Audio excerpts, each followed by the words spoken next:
నమస్తే, నేను Gayatri. Welcome to hello doctor. ఈ రోజు హలో డాక్టర్లో ప్రధానంగా మనం సైనసైటిస్, ఆస్తమా మరియు ఎలర్జీస్ గురించి మాట్లాడుకుందాం. అసలు ఇవి రావడానికి గల కారణాలేంటి, వీటికి ఎటువంటి వైద్యం అనేది అందుబాటులో ఉంది అనే దాని గురించి మనకి మరిన్ని అప్డేట్స్ అందించడానికి మనతో పాటు స్టూడియోలో అందుబాటులో ఉన్నారు హోమియో కేర్ ఇంటర్నేషనల్ నుంచి ఇనామ్ గారు. డాక్టర్ ఇనామ్ గారు, నమస్తే అండి. నమస్తే అండి.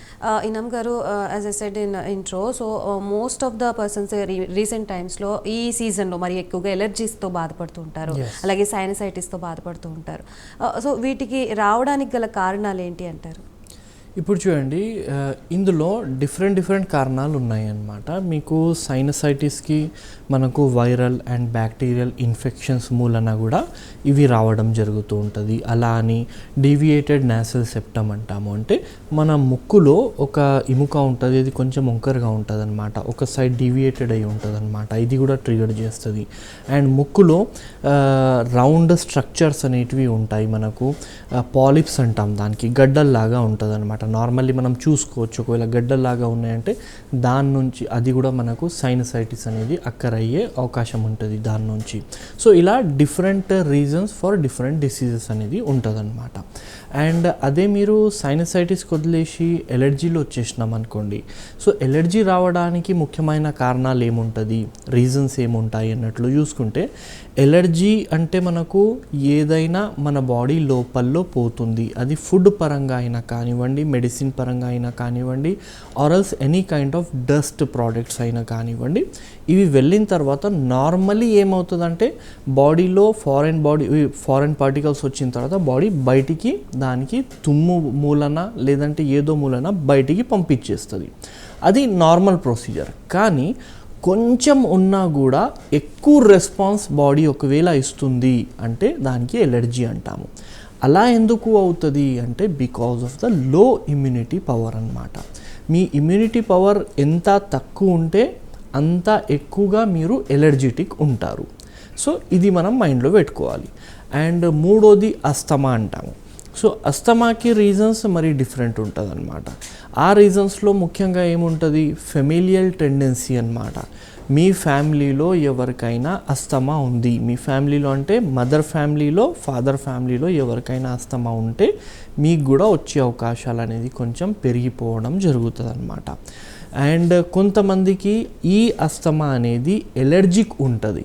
అంటే వాళ్ళకు రెగ్యులర్ బేసిస్ మీద అస్తమా రాదు, కొంచెం చల్లటి నీళ్ళతో స్నానం చేసినాం వచ్చేసింది, ఏదైనా ఫుడ్ ఐటమ్ మనం తిన్నాము వచ్చేసింది, లేదంటే ఎనీ కైండ్ ఆఫ్ స్మెల్ కానీ డస్ట్ కానీ హై స్మెల్లింగ్ పర్ఫ్యూమ్స్ దగ్గర వాళ్ళు వెళ్ళారనుకోండి, శ్వాస ఇబ్బంది. సో ఇలా ప్రతి డిసీజెస్కి డిఫరెంట్ కారణాలు అన్నట్లు ఉండడం జరుగుతుంది అనమాట. సో దాన్ని బట్టే మన ట్రీట్మెంట్ కూడా ఉంటుంది. రైట్. ఇనామ్ గారు, మొదటి కాలర్ సిద్ధంగా ఉన్నారు, తీసుకుందాం. శ్రీనివాస్ గారు హైదరాబాద్ నుంచి. హలో.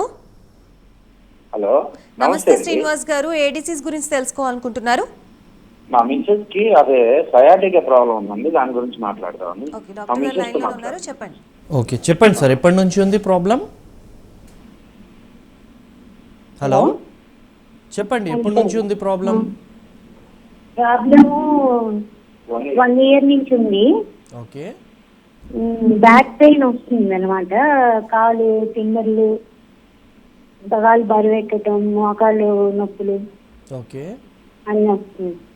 సరే. కాళ్ళల్లో తిమ్మిర్లు చాలా రావడం జరుగుతుందా? అంటే చెప్పులు వేసుకుంటే కూడా వెళ్ళిపోతున్నాయా? చెప్పులు గ్రిప్ ఉండట్లేదా? అప్పుడప్పుడు వచ్చిపోతున్నాయి. అప్పుడప్పుడు వచ్చిపోతుంది. ఓకే, సరేనండి, చెప్తాను. యూజువల్లీ చూడండి, బ్యాక్ పెయిన్తో సహా కాళ్ళు నోస్తున్నాయి అంటే ఇందులో మనం డిఫరెన్షియల్ డయాగ్నోసిస్ చేయడం చాలా ఇంపార్టెంట్. 2 కాళ్ళు కూడా నోస్తున్నాయి, బ్యాక్ పెయిన్ ఉంది, అండ్ 2 కాళ్ళల్లో కూడా తిమ్మిర్లు వస్తున్నాయి అంటే దీనికి మనం లుంబార్ స్పాండిలోసిస్, ఐవిపిడి అన్నట్లు కూడా చెప్తూ ఉంటాము. కానీ ఒకటే కాల్లో నొప్పి ఉంది, అది రైట్ అయినా కానివ్వండి, లెఫ్ట్ అయినా కానివ్వండి, ఒక కాలు చాలా గుంజుతుంది అంటే దానికి మనం సియారిటికా అంటాము. సో ఇప్పుడు చూడండి, లుంబార్ స్పాండిలోసిస్ ఉన్న, సయారిటికా ఉన్న హోమియోపతిలో దానికి ట్రీట్మెంట్ ఉంది. సో ఇన్ని సంవత్సరాల నుంచి మీరు బాదర్ అవుతున్నారు, అవ్వాల్సిన అవసరం లేదు. కొన్ని స్టెప్స్ మీరు ఇంట్లో కూడా తీసుకోవాల్సిన అవసరం ఉంటుంది. ఏ ట్రీట్మెంట్ ఉన్నా అండి దాంట్లో 2 పార్ట్స్ ఉంటుంది. ఫస్ట్ మెడిసిన్, రెండోది మేనేజ్మెంట్. మెడిసిన్స్ బాగానే టైంకి తింటున్నాం కానీ మేనేజ్మెంట్ చేస్తలేము అంటే వ్యాధి తక్కువ అవ్వదు. సో మేనేజ్మెంట్ ఏం చేయాలి, ఇప్పటి నుంచి మీరు ఏం స్టార్ట్ చేసుకోవాలన్నట్లు చెప్తే, ఇప్పుడు మీరు కింద నేల మీద కూర్చోకూడదు అనమాట. కాళ్ళు నొప్పి కానీ అండ్ బ్యాక్ పెయిన్ ఉన్నప్పుడు నేల మీద కూర్చోవడం మానేసి చైర్ మీద స్టూల్ మీదనే కూర్చోవాలి. ఇంట్లో బాత్రూమ్ కూడా వెస్టర్న్ బాత్రూమే మీరు యూజ్ చేయాల్సిన అవసరం ఉంటుంది. పండుకునే విధానం కూడా ఉంటుంది. ఇప్పుడు మీకు బ్యాక్ పెయిన్ ఉంటే ఎట్లా పడితే అట్లా మీరు పండుకోకూడదు అనమాట. మీరు ఒకవేళ ఎల్లింకలు పండుకుంటున్నారనుకోండి, అలాంటప్పుడు ఒక మెత్త అంటే దిండు పిల్లో అంటాము, అది మోకాళ్ళ కింద పెట్టుకొని మీరు పండుకోవాల్సిన అవసరం ఉంటుంది. అదే మీరు సైడ్కి పండుకుంటున్నారంటే అదే మెత్త రెండు మోకాళ్ళ మధ్యలో పెట్టుకొని పండుకోవాల్సిన అవసరం ఉంటుంది. దీని నుంచి ఏంటంటే మన స్పైన్ ఉంటుంది కదా, అది నేచురల్ పొజిషన్లో రావడం జరుగుతుంది. దాంతో సహా కొన్ని ఎక్సర్సైజెస్ ఉంటాయి. అది మీరు క్లినిక్కి వస్తే పర్సనల్గా మేము ఎక్సర్సైజెస్ కూడా మీకు టీచ్ చేస్తాము. ఆ ఎక్సర్సైజెస్ చేసుకుంటూ మెడిసిన్స్ అనేది యూజ్ చేయాలి. ఎక్కువసేపటి వరకు నిలబడకూడదు, వెయిట్ ఎక్కువగా లిఫ్ట్ చేయకూడదు. కూర్చుంటే మీరు స్ట్రైట్గా కూర్చోవాలి, మొత్తం ఇలా వంగి అనేది మీరు కూర్చోకూడదు. అండ్ బెల్ట్ పెట్టుకుంటే మంచిది. అది మనం ఎంత సివియర్ ఉంది చూసి దాని ప్రకారంగా మీకు చెప్పొచ్చు అనమాట. So any problem we do have solution in homeopathy. పూర్తిగా తక్కువ అవుతుంది. మీకు దగ్గరున్న హోమియోకేర్ ఇంటర్నేషనల్ క్లినిక్కి సంప్రదించవచ్చు. రైట్ డాక్టర్ ఇనామ్ గారు, ఈ సైనసైటిస్ గురించి మనం మాట్లాడుకుంటే చాలామంది దీన్ని డయాగ్నోస్ చేయడానికి ఇంటి దగ్గర చాలా వరకు ట్రై చేస్తూ ఉంటారు. సో ఎటువంటి సిమ్టమ్స్ అనేవి వాళ్ళు ఐడెంటిఫై చేస్తే దీన్ని సైనటైజ్గా పరిగణిస్తూ ఉంటారు? యా, ఇప్పుడు చూడండి, సైనసైటిస్ ఉంటే చాలామంది ఒక అపోహలో ఏముంటారంటే తుమ్ములు వచ్చినాయంటే వాళ్ళకు సైనసైటిస్ ఉంది అని అనుకుంటారు. సో ఓన్లీ తుమ్ములతో మనం సైనసైటిస్ ఉంది అని చెప్పలేము. సైనసైటిస్లో కూడా తుమ్ములు ఉంటాయి, ఎలర్జీలో కూడా తుమ్ములు ఉంటుంది అన్నమాట. సో డిఫరెన్షియేట్ ఎలా చేసుకోవాలి అండ్ లక్షణాలు ఏ విధంగా ఉంటుంది అన్నట్లు చూసుకుంటే, సైనసైటిస్లో ముఖ్యంగా మనకు ఈ ఏరియాలో నొప్పి రావడం జరుగుతుంది. మెయిన్లీ ఐబ్రోస్కి పైన భాగంలో నొప్పి, also you can say heaviness sensation, కొంచెం బరువు ఉన్నట్టు అనిపించడం. ఆ పెయిన్ అనేది మీరు వంగితే ముందుకి మీరు వంగితే కొంచెం ఎక్కువ అనిపిస్తూ ఉంటుంది. అండ్ ఈ ఏరియాలో మీకు కొంచెం నొప్పి ఉండడం, అంటే చీక్స్లో బుగ్గల దగ్గర నొప్పి ఉండడం, అండ్ ఫోర్ హెడ్లో కొంచెం నొప్పి ఉండడం, అండ్ మధ్యలో ఇక్కడ కొంచెం నొప్పి ఉండడం అన్నమాట. ఈ విధంగా మీకు లక్షణాలు కనబడుతున్నాయి అంటే అది సైనసైటిస్ ఉంటుంది. దాంతో సహా వేరే లక్షణాలు ఒకవేళ చూసుకుంటే పోస్ట్ నేసల్ డ్రిప్ అంటాము. పోస్ట్ నేసల్ డ్రిప్ అంటే వాళ్ళకు గొంతులో వాటర్ డ్రాప్లెట్స్ అనేది పడుతుంది, ఏదో పడుతుంది అన్నట్లు అర్థం అవుతూ ఉంటుంది అన్నమాట, వాళ్ళు ఫీల్ అవుతూ ఉంటారు. సో అది పోస్ట్ నేసల్ డ్రిప్. సో ఫేస్లో పెయిన్ ఉండడం అండ్ గొంతులో కొంచెం పడినట్టు పోస్ట్ నేసల్ డ్రిప్ అనిపించడం, అండ్ దాంతో సహా నోస్ అనేది స్నఫీ అవుతుంది, లేదంటే ఆబ్స్ట్రక్ట్ అవుతుంది. స్నఫీ అంటే పూర్తిగా వాళ్ళకు ముక్కు అనేది ఓపెన్ ఉండదు, ఈజీలీ బ్రీత్ చేయలేకపోతారు, కొంచెం సుయి సౌండ్ రావడం, కొంచెం కష్టంతో అనేది వాళ్ళు రెస్పిరేషన్ అనేది తీసుకుంటూ ఉంటారు. ఈ విధంగా మనకు లక్షణాలు కనబడుతూ ఉంటుంది. కొంచెం ఎక్కువ ఉందనుకోండి, అలాంటప్పుడు ఏంటంటే మనకు ఇయర్ పెయిన్ కూడా రావచ్చు అన్నమాట. ఈ పెయిన్స్తో సహా ఇయర్ పెయిన్ కూడా ఉంటుంది, అండ్ తుమ్ములు రావడం జరుగుతూ ఉంటుంది, అండ్ ముక్కు నుంచి వాటర్ కూడా కారడం జరుగుతూ ఉంటుంది. అది yellowish డిశ్చార్జ్ అయినా కావచ్చు, గ్రీనిష్ డిశ్చార్జ్ అయినా కావచ్చు, వైటిష్ డిశ్చార్జ్ అయినా కావచ్చు. చాలా ఎక్కువగా గ్రీనిష్ డిశ్చార్జ్ వస్తుందంటే చాలా ఎక్కువగా ఇన్ఫెక్షన్ ఉంది అన్నట్లు అర్థం అన్నమాట. ఎల్లో అంటే కొంచెం మోడరేట్ ఇన్ఫెక్షన్స్ ఉన్నాయి. క్లీన్ వాటర్ అనేది ఉందంటే అది ఎలర్జీ మూలన కూడా మీకు రావడం జరుగుతుంది అన్నట్లు అర్థం అన్నమాట. సో ఈ విధంగా మీకు లక్షణాలు కనబడుతున్నాయి అంటే దీనికి మనం సైనసైటిస్ అన్నట్లు చెప్తూ ఉంటాం అన్నమాట. అండ్ నెక్స్ట్ ఏంటంటే మనకు ఎలర్జీ.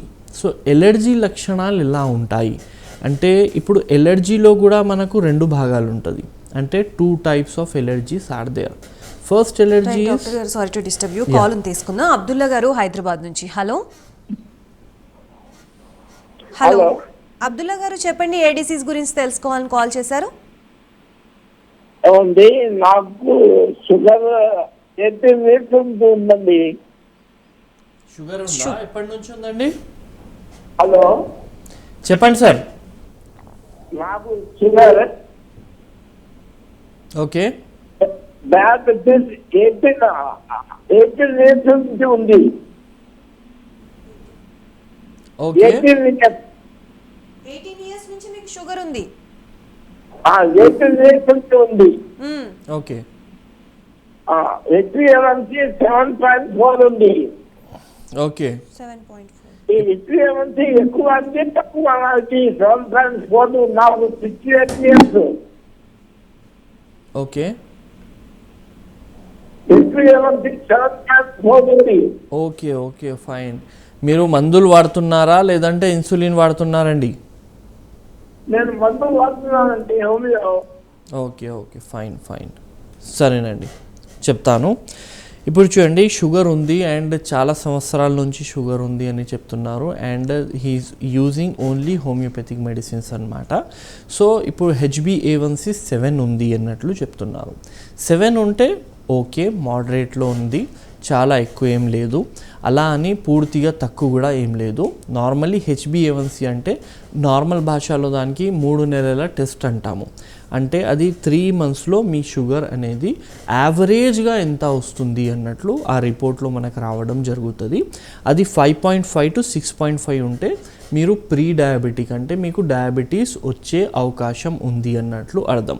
అది 6.5కి దాటిందంటే you are a diabetic person. Again ఎక్కువ అవుతుందంటే మోడరేట్, సివియర్ అండ్ చాలా అన్కంట్రోల్ అనేది మనకు ఉంటుంది. 7 ఉందంటే ఇట్స్ ఓకే, యాక్సెప్టబుల్.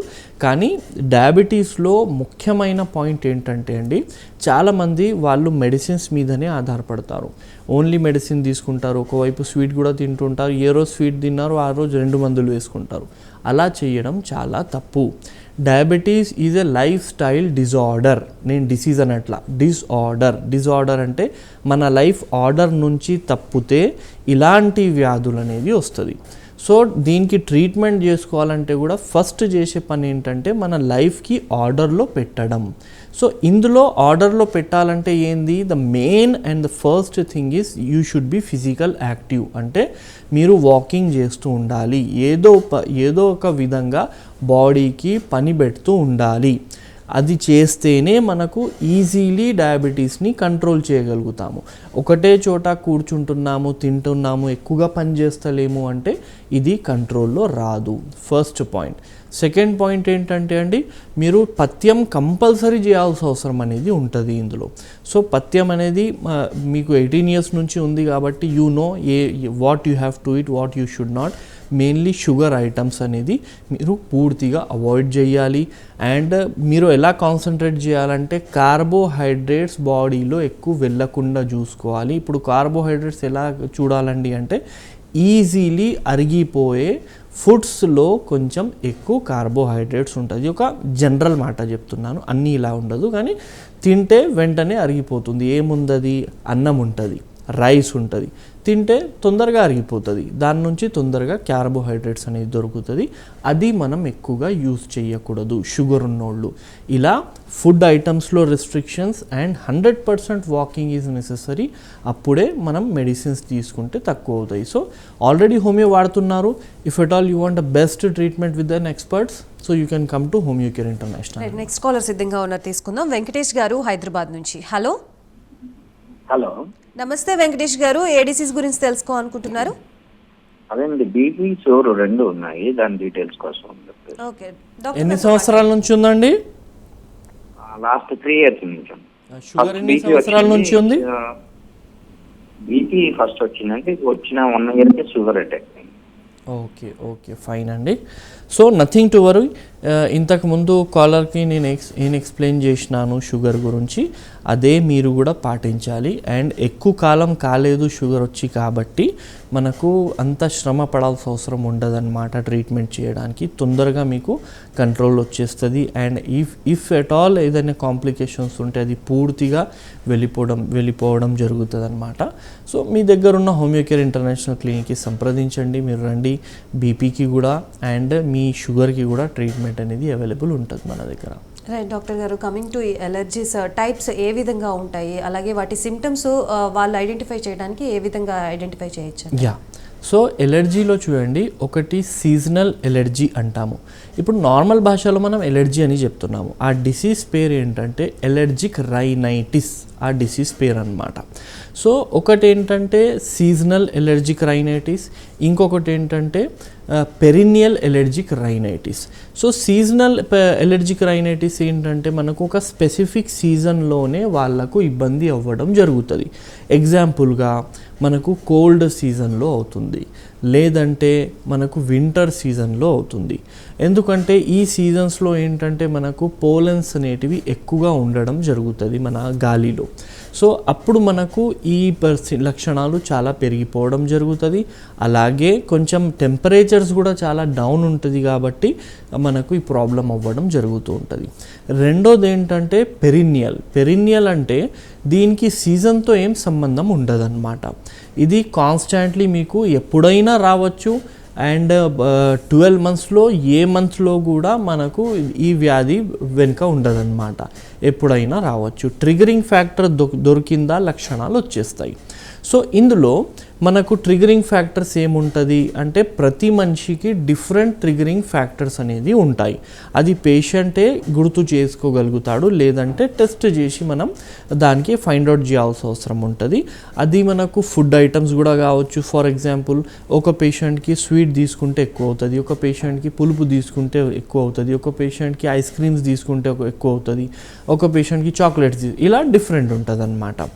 అండ్ లక్షణాలు ఏ విధంగా కనబడుతూ ఉంటాయి మనకు అన్నట్లు చూసుకుంటే, ఎలర్జిక్ రైనైటిస్లో there will be a sneezings అన్నమాట. తుమ్ములు అనేది రావడం జరుగుతుంది. తుమ్ములు 1-2 కాదు, కాన్స్టాంట్లీ ఒక 5-10 తుమ్ములు ఒకేసారి రావడం, ఇలా కంటిన్యూస్లీ ఉండడం జరుగుతుంది. వాళ్లకు కొంచెం సేపు బాగుంటారు, మళ్ళీ తుమ్ములు వస్తాయి. లేదంటే ఎవరైనా పర్ఫ్యూమ్ యూజ్ చేశారు, వాళ్ళు తుమ్ముతారు. కొంచెం డస్ట్లో వెళ్ళారా, వాళ్ళు తుమ్ముతారు. కొంచెం ఏసీ తక్కువ చేశారా, వాళ్ళు తుమ్ముతారు. సో ఇలా డిఫరెంట్గా మనకు లక్షణాలు అందరికీ ఉంటుందన్నమాట. అండ్ తుమ్ములతో సహా నెక్స్ట్ ఏంటంటే రన్నింగ్ నోస్ ఉంటుంది. రన్నింగ్ నోస్ అంటే వాటరీ డిశ్చార్జ్ నోస్ నుంచి వాళ్ళకి కంటిన్యూ రావడం జరుగుతూ ఉంటుంది తుమ్ముతున్నప్పుడు. సో వాళ్ళ కర్చీఫ్ కూడా మొత్తం కర్చీఫ్స్ అనేది ఖరాబ్ అవుతూ ఉంటాయి, అంత ఎక్కువగా వాళ్ళకు డిశ్చార్జెస్ అనేటివి ఉంటుందన్నమాట. అండ్ ఇందులో యూజువల్లీ పేషెంట్స్ ఏం చేస్తూ ఉంటారంటే నాసల్ సల్యూట్ అంటాం మనం. నాసల్ సల్యూట్ అంటే ఈ చేత్తో ఇట్లా ముక్కుకి పెట్టి ఇలా చేస్తూ ఉంటారు వాళ్ళు. సో ఇలా చేయడం మూలన ఏంటంటే మనకు కొంచెం సేపటి వరకు ఆ డిశ్చార్జెస్ అనేది కొంచెం అరెస్ట్ అయిపోతాయి, అంటే ఆగిపోతుంది అన్నమాట. దాని మూలన చేస్తుంటారు. సో దీనికి నాసల్ సల్యూట్ అన్నట్లు మనం చెప్తూ ఉంటాము. ఇది చూసి కూడా మనం ఫైండ్ అవుట్ చేయొచ్చు. అండ్ ఈ విధంగా మనకు వేరే లక్షణాలు ఒకవేళ చూసుకున్నాం అనుకోండి, ఐస్లో ఇరిటేషన్ ఉంటుంది వాళ్ళకు. అండ్ ఇరిటేషన్ అంటే దురదలు ఉన్నట్టు అనిపించడం కానీ, లేదంటే కొంచెం గుచ్చినట్టు అనిపించడం కానీ, కొంచెం రెడ్నెస్ అనేది రావడం కానీ, ఇలాంటి లక్షణాలు. ఐస్లో ఇరిటేషన్ అండ్ ఐస్ నుంచి వాటర్ రావడం, ముక్కు నుంచి వాటర్ రావడం, కాన్స్టాంట్లీ తుమ్ములు వస్తూ ఉండడం, ఇవి మనకు బేసిక్ థింగ్స్ ఎలర్జిక్ రైనైటిస్లో ఉంటుంది, ఎలర్జీలో ఉంటుంది అన్నమాట.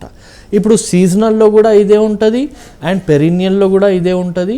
మనకి ఏ టైంకి వస్తుంది, ఎంత వస్తుంది బట్టి మనం సీజనల్ పెరినియల్ అన్నట్లు తెలుసుకోవచ్చు. రైట్, నెక్స్ట్ కాలర్ తీసుకుందాం డాక్టర్ గారు. సుదర్శన్ రావు గారు కోదాడ నుంచి సిద్ధంగా ఉన్నారు. నమస్తే అండి. నమస్తే అండి. ఏ డిసీజ్ గురించి తెలుసుకోవాలనుకుంటున్నారో చెప్పండి, డాక్టర్ గారు లైవ్లోనే ఉన్నారు. నాకు వెన్ను నొప్పి అండి, కాలు చీపు వెన్ను వల్ల. ఓకే, ఎన్ని సంవత్సరాల నుంచి ఉందండి? 5-6 సంవత్సరాలు అవుతుందండి. ఏంటండి? 5-6 ఏళ్ళు అవుతుంది. ఓకే. మొత్తం వెన్ను నొప్పి ఉంటుందా, లేదంటే నడుములో లేదంటే మెడలో మాత్రమే ఉంటుంది? వెన్ను నొప్పి అన్నారు నాన్నగారు. మహారాజు కాలు మన ఇంతకుముందు పెరాసిస్ వచ్చిందండి 2009లో, వచ్చి తగ్గిపోయింది. ఓకే. అయితే ఇప్పుడు ఆ కాలుకే బాగా నొప్పి పుట్టిందండి, కింద నడవ నీరు సరే అండి. సరే చెప్తానండి. ఇప్పుడు స్పైన్లో ప్రాబ్లం వస్తే, స్పైన్లో ఎనీ కైండ్ ఆఫ్ ప్రాబ్లం, ఆ పదం ఏంటంటే స్పాండలోసిస్ అన్నట్లు చెప్తాము. నార్మల్ భాషలో డిస్క్ ప్రాబ్లం అన్నట్లు కూడా దానికి చెప్తూ ఉంటాం అన్నమాట. ఇందులో ఏం జరుగుతుందంటే ఏదైనా దెబ్బ తగలడం వల్ల, యాక్సిడెంట్స్ వల్ల, లేదంటే మన లైఫ్ స్టైల్ మూలన ఏమవుతుంది, మనకు డిస్క్లు అనేటివి కొంచెం దాని మీద ఎక్కువ ప్రెషర్స్ పడి అది సైడ్ నుంచి బయటికి వచ్చి ఉబ్బుతూ ఉంటుంది అండ్ గ్యాప్ అనేది రావడం అనేది జరుగుతుంది అక్కడ. సో దానివల్ల ఏంటంటే మనకు అక్కడి నుంచి వస్తున్న నరాళ్ళు ప్రెస్ అయిపోయి మనకు నడుము నొప్పితో సహా మనకు కాళ్ళలో తిమ్మిర్లు అనేటివి రావడం, కాళ్ళలో నొప్పులు రావడం, గుంజినట్టు అనిపించడం అండ్ అరికాళ్ళలో స్పర్శ లేకపోవడం అనేది అనిపించడం, అలాంటి లక్షణాలు మనం చూస్తూ ఉంటాము. దీనికి ఏంటంటే అండి బెల్ట్ అనేది మీరు ఖచ్చితంగా లుంబార్ సపోర్ట్ బెల్ట్ మీరు ఖచ్చితంగా వాడాలి. కొన్ని జాగ్రత్తలు ఉంటాయి, ఆ జాగ్రత్తలు తీసుకోవాలి. హోమియోపతిలో మనకు చాలా మంచి ట్రీట్మెంట్ అనేది లుంబార్ స్పాండలోసిస్కి ఉంది. సో మీ దగ్గర ఉన్న హోమియోకేర్ ఇంటర్నేషనల్ క్లినిక్కి మీరు సంప్రదించండి. డెఫినెట్లీ పూర్తిగా తక్కువయ్యేటట్లు మనం మెడిసిన్స్ ఇవ్వచ్చు. స్టాండ్లు పట్టుకొని వచ్చి కూడా మన దగ్గర నుంచి మంచిగా వెళ్ళే పేషెంట్స్ ఉన్నారనమాట. So nothing to worry, we are here to help అండి. రైట్ డాక్టర్ గారు, ఈ ఆస్తమా గురించి మనం మాట్లాడుకుంటే చాలామంది ఇన్హీలర్స్ యూస్ చేస్తూ ఉంటారు, ఎక్కువగా కొద్దిగా దూరం నడవలేకపోతుంటారు, ఒకవేళ నడిచినా కూడా బ్రీతింగ్ ఇష్యూస్ అనేవి వస్తూ ఉంటాయి. సో ఇవి రావడానికి గల కారణాలు ఏంటి? ఇది ఏ ఏజ్ గ్రూప్ వాళ్ళకి ఎక్కువగా వస్తుంది, మీరు మీ అనాలిసిస్ ప్రకారం? ఇప్పుడు చూడండి, అస్తమా అనేది మనకు ఇది బోత్ ఎన్విరాన్మెంటల్ కాజ్ మూలన కూడా రావడం జరుగుతుంది అని జెనెటిక్ కాజెస్ మూలన కూడా రావడం జరుగుతూ ఉంటుంది అన్నమాట. సో అస్తమాలో ఏమవుతుంది ముఖ్యంగా అంటే మనకు శ్వాస తీసుకునే ఆ ప్యాసేజ్ ఉంటుంది, ఆ పైప్ ఉంటుంది కదా, ఇక్కడ వరకు పైప్ ఉంటుంది. ఇక్కడ నుంచి మనకు డివైడ్ అయిపోయి 2 లంగ్స్లో డివైడ్ అయిపోవడం జరుగుతుంది. ఆ పెద్ద పైప్ చిన్న పైప్స్లో డివైడ్ అవుతుంది. ఇంకా బ్రాంక్యూల్స్ అంటాం దానికి. సో ఆ బ్రాంక్యూల్స్లో ఆ పైప్లో, ఆ శ్వాస తీసుకునే పైప్లో ఏమవుతుందంటే వాపు రావడం జరుగుతుంది. వాపు వస్తే ఏమవుతుంది, ఆ పైప్ స్ట్రక్చర్ అనేది చేంజ్ అయిపోయి చిన్నగా అయిపోవడం జరుగుతుంది అన్నమాట. దాని నుంచి ఈజీలీ ఎయిర్ పాస్ అవ్వలేకపోతుంది. అండ్ దీంతో సహా మళ్ళీ ఏమవుతుందంటే ఓన్లీ అది చిన్నగా అయిపోవడం కాకుండా మనకు దాంట్లో వాటర్ అనేది రావడం, వాటర్ అంటే స్ఫూటం అనుకోండి. సో అక్కడ మ్యూకస్ అనేది డిశ్చార్జెస్ రావడం జరుగుతుంది. ఆ మ్యూకస్ డిశ్చార్జెస్ వల్ల ఏమవుతుందంటే మనం శ్వాస తీసుకుంటున్నప్పుడు సౌండ్లు రావడం జరుగుతుంది. దానికి వీజింగ్ సౌండ్ అంటాము. సుయి సుయి సుయి సుయి అని సౌండ్ వస్తూ ఉంటుంది మనం శ్వాస తీసుకుంటున్నప్పుడు. సో ఇది అస్తమా అన్నమాట. ఇప్పుడు చాలామంది ఇన్హేలర్స్ అవి యూజ్ చేస్తూ ఉంటారు. సో ఇన్హేలర్స్ ఆ ఎమర్జెన్సీలో ఖచ్చితంగా యూజ్ చేయాల్సిన అవసరం అనేది ఉంటుంది. అది యూజ్ చేయంగానే వెంటనే ఇవన్నీ ఓపెన్ అయిపోవడం జరుగుతుంది అన్నమాట. And patient will feel good. ఇప్పుడు హోమియోపతిలో అంటే మనం ఎలా దీనికి అస్తమాకి ట్రీట్మెంట్ ఇస్తాము అంటే ఈ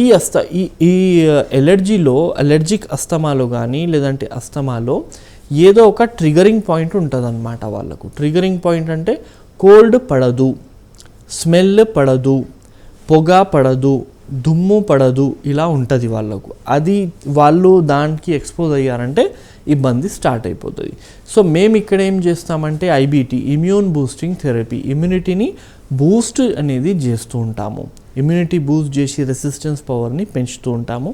దాంతో సహా ఈ బ్రాంక్యూల్స్కి అవన్నీ మంచిగా పనిచేసేటట్టు మెడిసిన్స్ అనేది ఉంటాయి. సో దట్ అస్తమాకి ఒక్కసారి హోమియోపతితో అస్తమా క్యూర్ అయిపోయింది అంటే మనకు ఫ్యూచర్లో రిటర్న్ అయ్యే అవకాశాలు అనేది ఉండదు. పర్మనెంట్ సొల్యూషన్ అనేది అస్తమాలో మీకు దొరకడం జరుగుతూ ఉంటుంది అన్నమాట. We do have very good treatment in asthma. So nothing to worry, you can start homeopathic treatment for asthma. Right, thank you so much doctor. Sinusitis గురించి, అలర్జీస్ గురించి అలాగే చాలా చక్కగా వివరించారు. Thanks again.